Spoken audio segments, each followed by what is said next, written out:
دا د هلمند ولایت د امام احمد ابن حبان بوستي روزنتون دی چې اوس مهال 293 سرپرست او یتیم زده کوونکي پکې پر زده کړو بوخت دي. د دغه ولایت ځایي مسؤلین وایي پلان لري چې د یاد ولایت په نورو ولسوالیو کې هم دې ته ورته نور روزنتونونه رامنځته کړي. 200 کسه شاګردان پیرن په روزنتون کې موږ لرو. د هغو دپاره 3 وخته ډوډۍ د سهار ماښام او غرمه دا موږ ترتیب ورته برابر کړی ده. د سبقانو ترتیب هم ښه برابر ده، نو ښه په یو لوړ معیار باندې ترتیب ورته برابر کړی ده. ورته مهال بیا د دغه روزنتون مسؤلین د زده کوونکو د ښې روزنې په برخه کې بشپړ ډاډ ورکوي او وايي په عصري او دیني علومو کې د زده کړو بهیر په معیاري ډول مخ پر وړاندې روان دی.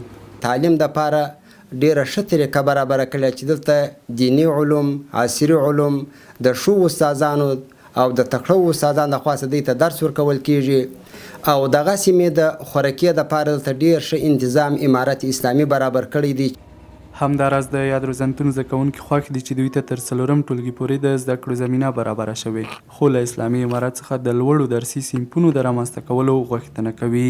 15 میاشتې مو کېږي چې روزنتون ته راغلی یم، د درس وایم، ډېر ښه استادان مو ډېر ښه درسونه راته وایي، په سبق په هر څه مو سر خلاصېږي. په کور کې مو داسې څوک نه و چې مکتب یو ځای ته مو واستوي او دلته راغلي په روزنتون کې زده کړه کوو. اوس غواړو چې دلته موږ صنفونه تر 12 صنفه پورې رالوړ سي.